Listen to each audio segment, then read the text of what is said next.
قرآن شریف کی تلاوت کرنے میں کتنا وقت لگے گا؟ پورے قرآن کی تلاوت کرنے میں کتنا وقت درکار ہے؟ 4 آسمانی کتابوں کی تلاوت کی ہے، کتنا وقت لگا ہوگا؟ عزیزان گرامی مجھے نہیں معلوم، بس مجھے اتنا معلوم ہے رسول اور علی آپس میں گفتگو کر رہے ہیں، رسول اور علی آپس میں گفتگو کر رہے ہیں، 30 برس کے بچھڑے ہوئے ہیں نا، آپس میں گفتگو کر رہے ہیں، پورا مکہ جمع ہو گیا تھا، ان میں جمع ہونے والوں میں توریت والے بھی تھے، زبور والے بھی تھے، انجیل والے بھی تھے، قرآن والے صرف ابو طالب کے گھر والے، باقی سب موجود۔ اب یہ جو دونوں بھائی گفتگو کر رہے ہیں، جب یہ گفتگو ہو چکی، مجھے نہیں معلوم کیا گفتگو ہوئی، لیکن جب توریت والوں نے جا کے توریت پڑھی تو کہنے لگے تو توریت پڑھ رہے تھے، انجیل والوں نے جا کے انجیل پڑھی، یہ تو انجیل پڑھ رہے تھے، زبور والوں نے جا کے زبور پڑھی، کہ یہ تو زبور پڑھ رہے تھے۔ اور جب قرآن نازل ہو گیا اور جو کلمہ پڑھ چکے انہوں نے جب قرآن پڑھا تو کہنے لگے نہیں علی اس وقت قرآن پڑھ رہے تھے۔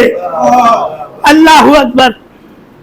یہ سب ہوا، مگر جیسے ہی ہماری زبان سے جملہ نکلا علی خانہ کعبہ میں آئے، جب دنیا میں آئے علی خانہ کعبہ میں آئے، ایک اعتراض اٹھا، علی کو حد سے بڑھا دیا، بھلا یہ بھی کوئی بات ہے؟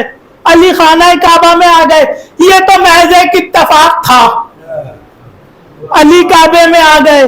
عزیزان گرامی دشمن علی کو ہر موقع پر صرف اتفاق نظر آتا ہے نا؟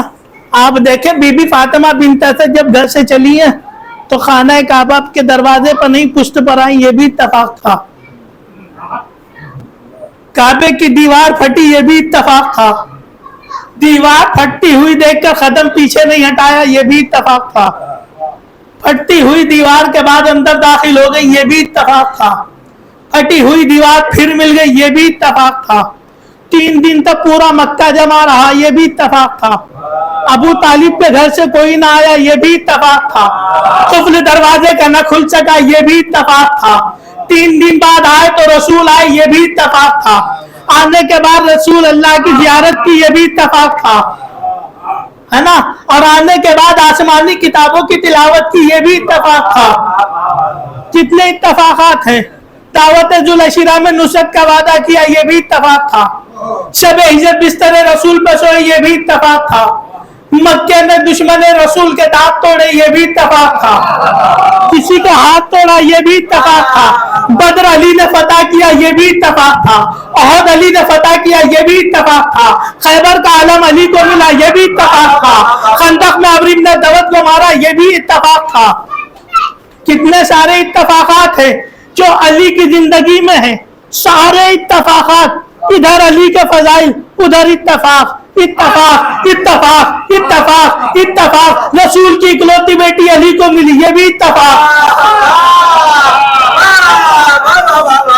علی قسیم النار والجنہ، یہ بھی اتفاق۔ علی کے بیٹے سید اشباب اہل الجنہ، یہ بھی اتفاق۔ علی ساقی کوثر، یہ بھی اتفاق۔ علی فاتح بدر و حنین، یہ بھی اتفاق۔ علی فاتح خیبر، یہ بھی اتفاق۔ عزیزان گرامی میں نے ایک جملہ کہا، جب یہ سارے اتفاقات ہیں تو خدا کرے ایک اتفاق روزے محشر بھی ہو جائے، ایک اتفاق روزے محشر بھی ہو جائے، اتفاق سے علی والے جنت چلے جائیں، دشمن علی جہنم چلے جائیں۔ سلام پڑھو پر محمد و آل محمد۔